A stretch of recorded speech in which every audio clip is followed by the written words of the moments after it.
Hello friends, welcome to NithishFamily. இன்னைக்கு பார்க்க போகிற வீடியோ அப்படின்றது உங்களுக்கு ரொம்ப ஹெல்ப்ஃபுல்லாக இருக்கும். நான் எங்கள் வீட்டில் அரைக்கிற ஒரே மசாலா தான் எங்கள் அம்மா வீட்டு மசாலா. அம்மா மசாலான்னு நான் எழுதி வச்சுருவேன். அந்த மசாலா எப்படி அரைக்கிறேன், அதுக்கப்புறம் மெயினாக வீட்டிலே பெருங்காய பொடி 2 பொடிகள், அதுக்கப்புறம் சின்ன சின்ன ஒரு டிப்பு தான் இந்த வீடியோவில் நம்ம பார்க்க போகிறோம். வாங்க வீடியோக்குள்ளே போகலாம். அதுக்கு முன்னாடி ஃபஸ்ட் டைம் என்னோட சேனலை பார்க்குறவங்க சப்ஸ்கிரைப் பண்ணிக்கோங்க, அந்த பெல் பட்டனை கிளிக் பண்ணிக்கோங்க. நம்ம ஊர் சைடு வாங்க வத்தல் அப்படின்றது கொஞ்சம் நல்லா இருக்குது. இங்கே வாங்குற வத்தல் ஆந்திராலேருந்து வர்றதுனால கலர் சேஞ்ச் ஆயிடுது, ஒரு மாதிரி டேஸ்ட்டும் வருது. அதனால மதுரையில் போய் தான் அரைச்சேன். வாங்கின ஜாமான் அப்படின்றது ஒத்த கடையில் மகாலட்சுமி ஸ்டோர்னு சொல்லி ஒரு கடை, சின்ன பலசர கடை தான். அங்கே தான் வாங்கின ஜாமான் வந்து நாட்டு மல்லி அப்படின்றது. மல்லி பார்த்தீங்கன்னா ஒரே ஷேப்லேயே இருக்காது. ஹைப்ரிட் மல்லி அப்படின்றது நல்லா குண்டாக இருக்கும். ஒரு சிஸ்டர் கேட்டிருந்தாங்க, அதான் மெயினாக சொல்கிறேன். அப்படியே ஒன்று போல் இருக்கும் எல்லா மல்லியுமே ஒரே ஷேப்பில். கலரும் கொஞ்சம் டிஃப்ரெண்ட்டாக இருக்கும், கொஞ்சம் மெரூன் கலர் அந்த மாதிரி இருக்கும். ஆனால் நாட்டு மல்லி இன்னும் கொஞ்சம் நல்லா டார்க் கலராக ஒரே கலரில் இருக்கும் எல்லாமே. இது ஒவ்வொரு மல்லியும் ஒவ்வொரு கலரில் இருக்கும், ஒன்று டார்க்காக இருக்கும், ஒன்று லைட்டாக இருக்கும், அந்த மாதிரி இருக்கும். ஸோ மல்லி வந்து மெயினாக நாட்டு மல்லி பார்த்து வாங்குங்க. வீட்டு மசாலா பொடி அரைக்கிறதுக்கு ரொம்ப நாளாக ஒருத்தவங்க கேட்டிருந்தாங்க. வருஷத்துக்கு ஒரு நாங்கள் அரைப்போம், இல்லைனா 6 மாதத்துக்கு விடுவேன். வத்தல் வந்து நான் நீட்டு வத்தல் தான் வாங்குவேன். நீட்டு வத்தல் வந்து கிலோ 230 ரூபா. நீட்டு வத்தல் 1.5 கிலோ வாங்கியிருக்கேன். ஏன்னா நாங்கள் காம்பு வந்து எடுத்துருவோம், கெட்டு போயிடும் அப்படின்றதுனால. அதுக்கப்புறம் மல்லி 1 கிலோ நாட்டு மல்லி. எனக்கு மல்லி வந்து மெட்ராஸில் வந்து ஹைப்ரிட் மல்லியாக தான் இருந்தது, நாட்டு மல்லி கிடைக்கவே இல்லை. அதனால் இங்கே மதுரைக்கு வந்து தான் வாங்கி அரைக்கிறேன். அது போக அரைக்கிறதுக்கு மஞ்சள் 200, சோம்பு 100, சீரகம் 100, பெருங்காயம் மிளகு 50, வெந்தயம் 50, பெருங்காயம் 25 கிராம். பருப்பு ஐட்டம்லாம் கடலப்பருப்பு, துவரம்பருப்பு எல்லாம் 100. பருப்பு எல்லாம் 100. இது போக இது கூட அரிசி வந்து 100 கிராம் போடுவோம். அது வறுக்கும்போது, அம்மா வறுக்கும்போது காமிக்கிறேன். அதுக்கப்புறம் நான் வாங்கினது இது வந்து மிட்டாயெலாம் கிடையாது. இது வந்து மெயினாக சொல்லணும் என்னென்னா, இது வந்து கட்டி பெருங்காயம். இந்த மாதிரி கட்டியாக வாங்கி நல்லா வெயிலில் காய வச்சு இன்னும் 2ஆக தட்டிடுவேன். தட்டி மிக்சி ஜாரில் போட்டு பொடி பண்ணி வச்சுக்குவான். 3 மாதத்துக்கு வரும் எனக்கு, 3-6 மாதத்துக்கு. அதுக்கப்புறம் இது வந்து பால் பெருங்காயம். இது மொத்தமாக 2 சேர்ந்தே எனக்கு வந்து 1 வருஷத்துக்கு வரும். இது வந்து கட்டி பெருங்காயம்பாங்க, இது வந்து பால் பெருங்காயம். ஸோ கேஸ்ட்ரிக் ஃபார்ம் ஆகுது, இந்த குழந்தைங்களுக்கு அஜீரண பிரச்சனை இருக்குது அப்படின்னா நம்ம வந்து கரைச்சி கொடுக்கலாம். சமையலுக்கும் நல்லா யூஸ் பண்ணிக்கலாம். இது 100 கிராம் 35 ரூபா கட்டி பெருங்காயம். பால் பெருங்காயம் வந்து 100 கிராம் வந்து 60 ரூபா. ஸோ இங்கே மதுரையில் வாங்கிட்டு போயிட்டேன். 1 இயருக்கு தேவையான பெருங்காயம் அப்படின்றது இதுதான். இது நம்ம வீட்டுக்குள்ளேயே அடிக்கிற வெயிலில் தான் நான் வந்து பால்கனியில் காய வைப்பேன். காய வச்சுட்டு அதுக்கப்புறம் நம்ம மிக்சி ஜாரில் போட்டு அடிச்சிட்டோம்னா நல்ல பொடி சூப்பராக வந்துடும். அடிக்கும்போது காமிக்கிறேன். இதுதான் வாங்கின ஜாமாவோட பில்லு. வத்தல் வந்து 1.5 கிலோ வந்து 345 ரூபா. மல்லி வந்து 200 ரூபா 1 கிலோ. மஞ்சள் 200 கிராம் வந்து 36 ரூபா. சீரகம் 100 கிராம் 28 ரூபா. பெருஞ்சீரகம் 24 ரூபா. மிளகு வந்து 50 கிராம் வந்து 35 ரூபா. பரவாயில்லையே, எங்கள் ஊரில் அநியாயம் ரேட் ஆச்சே. வெந்தயம் 25 கிராம் வந்து 3 ரூபா போட்டிருக்காரு. வெந்தயம் வந்து 50 கிராம் வாங்கணும் அப்படி தானே. பெருங்காயம் 25 கிராம் வந்து 10 ரூபா. துவரம்பருப்பு, பாசிப்பருப்பு எல்லாம் 12 ரூபா போட்டிருக்காரு. 120 ரூபா பருப்பு எல்லாம் ஃபுல்லாக என்ன சேர்ந்து என்ன. ஸோ மசாலா ஐட்டம் அரைக்கிறது 745 ரூபா ப்ளஸ் எக்ஸ்ட்ரா 2 நான் வாங்கியிருக்கேன். இது என்ன வாங்கினேன்னு தெரியலையே. 750 ரூபா இந்த ஜாமா ஃபுல்லாக. ஸோ மசாலாவுக்கு தேவையான எல்லா ஐட்டங்கள் எவ்வளோ குவான்டிட்டியில் எவ்வளோ போடணும் அப்படின்றத லிஸ்ட்டு வந்து நான் டிஸ்கிரிப்ஷன் பாக்ஸில் எழுதியிருக்கேன். நீங்கள் வேணுன்றத காப்பி பண்ணிக்கோங்க. ஏற்கனவே ஒரு சிஸ்டர் கேட்டிருந்தாங்க, அதான் மெயினாக சொல்கிறேன். மசாலா ஐட்டம் அரைக்கும் போது எப்பவுமே வீட்டில் இருக்க பழைய மசாலா பொருட்களை சேர்க்காதீங்க. இந்த மிளகு, சீரகம் அந்த மாதிரி ஃப்ரெஷ்ஷாக வாங்கி வச்சுக்கோங்க. நான் 1 கிலோ மல்லி 1 கிலோ வத்தல் அப்படின்றது எனக்கு கிட்டத்தட்ட 1 இயருக்கு வரும். காய வைக்கிறது அப்படின்றது மேலே மட்டுமல்ல, இன்றைக்கி நல்லா வெயில் அடிச்சது, அதனால உடனே காய வச்சிடலாம் அப்படின்னு சொல்லி தான் காய வச்சேன் நான். ஸோ சேலை, அம்மாவோட காட்டன் சேலையில் தான் மேலே காய வச்சுருந்தான். வெயில் நல்லா அடிச்சது. அதே மாதிரி ஒரு சிஸ்டர், நான் எப்போயுமே மதுரைக்கு வந்தால் மயில் காமிங்க சிஸ்டர், மயில் வந்து எங்கள் வீட்டுக்கு பின்னாடி வரும், அது காமிங்கன்னாங்க. பட் என்னென்னா இப்போ புல் வந்து ரொம்ப என்னோட உயரமாக வளர்ந்துருக்கு. அதனால மயில் வரல எங்கள் வீட்டு பக்கத்தில். ரொம்ப தூரத்தில் பார்த்தீங்கன்னா ஒரு மரம் மட்டும் தனியாக இருக்கும். அந்த மரத்தில் தான் வந்து எல்லா மயில், ஒரு 10-15 மயில் வந்து உட்காந்துருக்கும். அம்மா வீட்டுக்கு பின்னாடி இருக்க இடத்துல வந்து அரிசி இல்லைன்னா கம்பு, கேப்பை அந்த மாதிரி போட்டு வைப்பாங்க, சாப்பிட்றதுக்காக வரும். பட் இப்போ வரல. கண்டிப்பாக வரும்போது ஒரு நாள் வீடியோ எடுக்கிறான். ஒத்த கடையில் ஸ்நாக்ஸுக்கு நொங்கும் வெள்ளரிக்காவும் வாங்கிட்டு வந்தேன். நொங்கு வந்து 3 நொங்கு வந்து 20 ரூபா அப்படின்னு சொல்லி கொடுத்தாங்க. வெள்ளரிக்காய் பார்த்தீங்கன்னா இதுதான் நான் காசி சொல்வேன், சாத்தூர் வெள்ளரிக்கான்ட்டு. ரொம்ப பொடிசாக இருக்கும், சூப்பராக இருக்கும். ஒரு பாட்டி வந்து ஒரு 10 சேர்த்து 10 ரூபான்னு சொல்லி வச்சுருந்தாங்க. இந்த தட்டில் இருக்க வெள்ளரிக்காய் வந்து 20 ரூபா.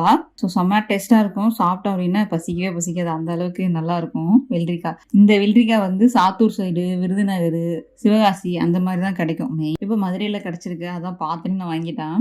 ஒத்தக்கடையில் பழசு நம்ம வாங்கும்போதே நான் மதுரையில் வாங்கிட்டு வந்தது. இதுதான் வந்து ஃப்ரெஷ்ஷான சோயா பீன்ஸ். வெள்ளையாக குண்டாக இருக்கு இல்லையா, அது வந்து பட்டர் பீன்ஸு. சிகப்பாக இருக்குது சோயா பீன்ஸ். பட்டர் பீன்ஸ் வந்து 1/4 கிலோ 50 ரூபா, சோயா பீன்ஸ் வந்து 1/4 கிலோ 40 ரூபா. இது கொஞ்சம் விலை அதிகமாக இருக்கே அப்படின்னு சொல்லாதீங்க. எந்த அளவுக்கு வந்து புரோட்டீன் அப்படின்றது நான்வெஜ்ஜில் அதிகமாக இருக்கும் அப்படின்ட்டு நான்வெஜ் பிரியர்கள் வந்து அதிகமாக வந்து நான்வெஜ் எடுத்துக்குவீங்க. பட் வெஜ் எடுக்கிறவங்களுக்கு புரோட்டீன் ரிச்சாக ஒன்று வேணும் அப்படின்னா இந்த மாதிரி ஃப்ரெஷ்ஷாக வாங்கி சாப்பிடுங்க. பட்டர் பீன்ஸும் சரி சோயா பீன்ஸும் சரி புரோட்டீன் ஜாஸ்தி, நல்லா சத்தான ஒரு ஆகாரம். மாசமாக இருக்கவங்க சரி, குழந்தை பெற்றுக்கிட்டவங்க, பால் நல்லா ஊறணும் அப்படின்னு இதெல்லாம் வாங்கி சாப்பிடுங்க. நான் ரெண்டுமே 1/4 கிலோ வாங்கினேன். வாங்கிட்டு வந்தனையுமே ரெண்டையுமே உரிச்சு வச்சுட்டேன். அம்மா வந்து ஃபஸ்ட்டு இன்றைக்கே நான் பட்டர் பீன்ஸ் வைக்க சொல்லிட்டேன். ஸோ மத்தியான சாப்பாடு அப்படின்றது இன்றைக்கி வந்து சவுச்சோ பாசிப்பருப்பு போட்டு சாம்பாரும், அதுக்கப்புறம் சோயா பீன்ஸ் போட்டு நல்லா கட்டியாக கூட்டு வச்சுருந்தாங்க. அவரைக்காய் பொரியல் செம டேஸ்ட்டாக இருக்குங்க. நம்ம ஊர் சைடு, அதாவது தெற்க நீங்கள் வந்துட்டாலே எந்த கல்யாண வீட்லேயும் பாருங்களேன், மேக்ஸிமம் வந்து வெஜ்ஜு வைக்கும்போது அந்த வெஜ்ஜுக்கு வந்து மெயினாக கூட்டு மாதிரி வைப்பாங்க. நல்லா பால் கூட்டு மாதிரி வைப்பாங்க. பட்டர் பீன்ஸ் பால் கூட்டுன்னே சொல்லி கல்யாண வீட்டில் வைப்பாங்க. எனக்கு ரொம்ப பிடிக்கும். ஆனால் ரொம்ப கம்மியாக தான் வைப்பாங்க. நான் 2 தடவை கேட்டு வாங்கி சாப்பிடுவேன். அந்த அளவுக்கு டேஸ்ட்டாக இருக்கும். சாப்பிட்டுட்டு நிதிஷ் பக்கத்தில் ஒருத்தவங்க கோழி வளர்க்குறாங்கன்னு சொல்லி என்னையும் அம்மாவையும் கூட்டிகிட்டு போனான். கோழி கொஞ்சம் பார்க்கணும் அப்படின்னு சொல்லி காமிக்கிறதுக்காக தான் கூட்டு வந்தான். 13 குட்டிக்கிட்ட இருந்துதான். அதில் ஒன்று பறாந்து தூக்கிட்டு போயிடுச்சு போல்க. அதனால தான் கோழி இது வந்து அந்த அளவுக்கு போய் பிடிக்க மாட்டேங்குது அப்படின்றதுனால அவங்க கட்டி போட்டு உள்ளே வச்சுருக்காங்க.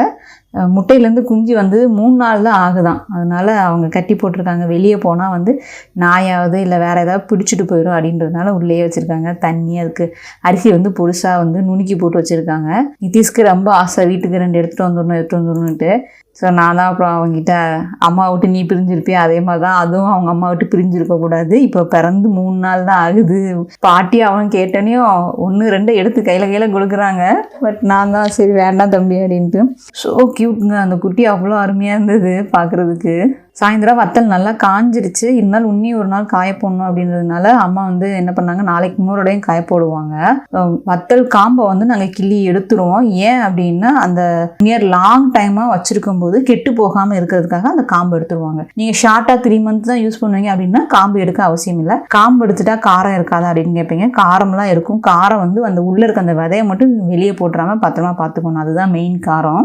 எடுத்துகிட்டு நாங்கள் அன்றைக்கி வந்து கொஞ்சம் வெளியே போயிருந்தோம், கோயிலுக்கு போகணும் அப்படின்றதுக்காக நாங்கள் வெளியே போனதுனால அம்மா வந்து அரைச்சி பேக் பண்ணி வச்சுட்டாங்க. பழைய மிளகா பிடிக்கும், இப்போ புது மிளகா பிடிக்கும், உள்ள டிஃப்ரென்ஸ் காமிக்கிறேன். நான் இங்கே மெட்ராஸில் வாங்கி அரைக்கும் போது கூட 1 கிலோ மல்லினா 1 கிலோ வத்தல் தான் அம்மா கணக்கு போட்டிருப்பாங்க. ஆனால் என்னென்னா சென்னையில் வாங்கி அரைக்கும் போது வத்தல் வந்து கலரே இல்லை. 1.5 கிலோ வாங்கினேன் அப்படின்னா காம்பெல்லாம் கிள்னதுக்கப்புறம் 1.25 கிலோ, 1 100, 1 200 அந்தளவுக்கு தான் இருக்கும். பட் ஆனால் ஊரில் வாங்கின வத்தல் வந்து புது வத்தல் போல்க, அதுவுமே 1.25 கிலோ 1 வத்தல் இருந்தது. ஸோ அவங்க அரைச்சிட்டு வந்தது நல்லா கலரிஷாக பயங்கரமாக இருந்தது. எனக்கு ரொம்ப பிடிச்சிருந்தது. குழம்பு பார்த்தீங்கன்னா உருண்டை குழம்பு இங்கே வந்து வச்சுருந்தப்போ நல்லா வந்து ரெட்டிஷாக இருக்குது. காரம் வந்து ரொம்ப காரமாக இருக்குன்னு தான் கேட்டேன். காரம் ரொம்ப காரம் இல்லை, ஓகே தான். ஒரு ஆளுக்கு ஒரு 1/2 டீஸ்பூன் அப்படின்ற மாதிரி நான் 1.5 டீஸ்பூன் போட்டு தான் குழம்பு வைக்கிறது. கொஞ்சம் கலராக இருக்கும்போது நம்ம நிறையா மிளகா பொடி போட மாட்டோம். அதனால லாங்காகவே வரும். எனக்கு கிட்டத்தட்ட 1 இயருக்கு வந்துடும் இந்த மிளகா பொடி. ஸோ இது பழைய மிளகா பொடி பார்த்தீங்கன்னா இதுவும் வத்தல் வந்து 1.25 கிலோ கிட்ட போட்டிருக்கேன். அதுவும் பார்த்தீங்கன்னா மஞ்சள் கலரில் இருக்கும். வத்தல் போட்ட மாதிரியே தெரியாது. இது இப்போ அரைச்சிட்டு வந்து மிளகா பொடி ஊரில் அரைச்சிட்டு நல்லா கலராக சூப்பராக இருக்குது. ஸோ நாங்கள் இங்கே வந்துட்டோம். சென்னைக்கு வந்ததுனால அங்கே வீட்டிலே வந்து பெருங்காயம் வந்து அரைக்கலை. பால் பெருங்காயம், கட்டி பெருங்காயம் வீட்டுக்குள்ளேயே தான் ஒரு 1 ஹவர் கிட்ட வெயிலில் காய வச்சுட்டு அரைச்சிக்கலாம் அப்படின்ட்டு தான். கொஞ்சம் பாக்கெட்டுக்குள்ளேயே இருந்தால் கொஞ்சம் வந்து ஈரவாடை இந்த மாதிரி இருக்கும். அதனால கொஞ்சம் ஒரு 1 ஹவர் வெயிலில் வச்சுட்டு அதுக்கப்புறம் அரைச்சிடலாம் அப்படின்ட்டு தான். பால் பெருங்காயம் ஆல்ரெடி வந்து ரொம்ப லேசாக தான் இருக்கும். சுற்றியில் இது எதுவும் வச்சுருந்தீங்க அப்படின்னா நீங்கள் ஒரு தட்டு தட்டிட்டு அதுக்கப்புறம் மிக்ஸி ஜாரில் போட்டுக்கோங்க. நான் ஏற்கனவே அதை ஈஸியாக தான் இருக்கும் பால் பெருங்காயம், அதனால நான் அப்படியே போட்டுட்டேன். ஸோ நல்ல மைய அரைச்சிட்டேங்க அப்படின்னா ஒரு 6லேருந்து 9 மாதம் வரைக்கும் நான் யூஸ் பண்ணிக்கலாம். ஏன்னா பால் பெருங்காயம் மெயினாக எதுக்கு சொல்கிறேன் அப்படின்னா இந்த குழந்தை பிறந்து குழந்தைக்கு பால் கொடுக்குறவங்களாம் பார்த்தீங்கன்னா அந்த பால் வந்து குழந்தை வந்து கக்கிக்கிட்டே இருக்கும். அந்த மாதிரி அந்த கவிச்சி வாடை வந்து குழந்தைக்கு சேராது. அப்படி இருக்கவங்க நீங்கள் சாப்பாட்டில் பால் கொடுக்குற தாய்மார்கள் வந்து பெருங்காயம் சேர்த்துக்கோங்க. அதிகமாக அந்த பெருங்காயம் வந்து பால் பெருங்காயமாக சேர்த்துக்கோங்க. அது இந்த குழந்தைங்களுக்கு வயிறு உபிஷம் அதெல்லாம் இருக்கவே இருக்காது. சின்ன குழந்தைங்களுக்கும் நீங்கள் பால் பெருங்காயம் யூஸ் பண்ணிக்கலாம். சத்துக்கள் மிக மிக அதிகங்க. பெருங்காயம் வந்து லைட்டாக ஓப்பன் பண்ணி வச்சுருந்தாலும் அதோட வாடை போயிடும் அப்படின்பாங்க. அதனால நான் தட்டில் போட்டு வச்சுருந்து அந்த கொஞ்சம் அந்த சூடு, அந்த அரைச்ச சூடு ஆறுனனையும் கண்ணாடி பாக்ஸில் போட்டு பத்திரமா வந்து ஏர் கண்டெய்னர் பாக்ஸ் அந்த மாதிரி போட்டு வச்சுக்கோங்க. எடுக்கும்போது அதுக்குன்னு தனியாக ஸ்பூன் போட்டுக்கோ, இல்லைன்னா ஒரு சின்ன பாக்ஸில் வந்து எக்ஸ்ட்ரா போட்டு வச்சுக்குவேன். தனித்தனியாக யூஸ் பண்ணுறதுக்கு ரொம்ப ஹெல்ப்ஃபுல்லாக இருக்கும். ஸோ எப்போவுமே எங்கள் வீட்டில் மெயினாக இருக்கிறது பால் பெருங்காயம், ஓமம் இருக்கும், அதுக்கப்புறம் காப்பி தூள், இது வந்து பிளாக் காஃபி குடிக்கிறதுக்கு, அதுக்கப்புறம் க்ரீன் டீ. இது மெயினாக வந்து முன்னாடி சின்ன டப்பாவில் வச்சுருப்பான். அடுத்து அரைக்க போகிறது வந்து கட்டி பெருங்காயம் தான். கட்டி பெருங்காயத்தை வந்து நீங்கள் நல்லா தட்டிக்கோங்க. அப்படியே கட்டி கட்டியாக இருக்கு இல்லையா, அப்படியே போட்டு மிக்ஸி ஜாரில் போட்டிங்கன்னா பல்ஸ் போயிடும். அதனால நான் சுத்தியில் வச்சு நல்லா தட்டிடுறேன். பெருங்காயத்தை ஃபுல்லாமேவும் தட்டிட்டு அதுக்கப்புறம் பெருங்காயம் போடுங்க, அப்போ அரைக்கிறதுக்கு நல்லாயிருக்கும். ஸோ பெருங்காயத்தை அதே மாதிரி தான் கண்ணாடி பாக்ஸில் 2 பாக்ஸில் சின்ன சின்ன பாக்ஸாக 2 கண்ணாடி பாக்ஸில் போட்டு வச்சுக்கிறேன். ஸோ போட்டு அது மனமும் மாறாது, டேஸ்ட்டும் மாறாது, அப்படியே லாங் லைஃபாக நல்லாயிருக்கும். 2 பெருங்காயம், பால் பெருங்காயம் சரி கட்டி பெருங்காயம் ரெண்டும் பார்த்தீங்கன்னா பொடியாக அரைக்கும் போது நம்மளுக்கு நிறையா குவான்டிட்டி வரும். ரெண்டும் சேர்ந்துமே எனக்கு ரேட்டு வந்து இது 60, இது வந்து 35 ரூபா, அந்த ரேட்டு தான் இருந்தது. 100 ரூபாய்க்குள்ளே தான்.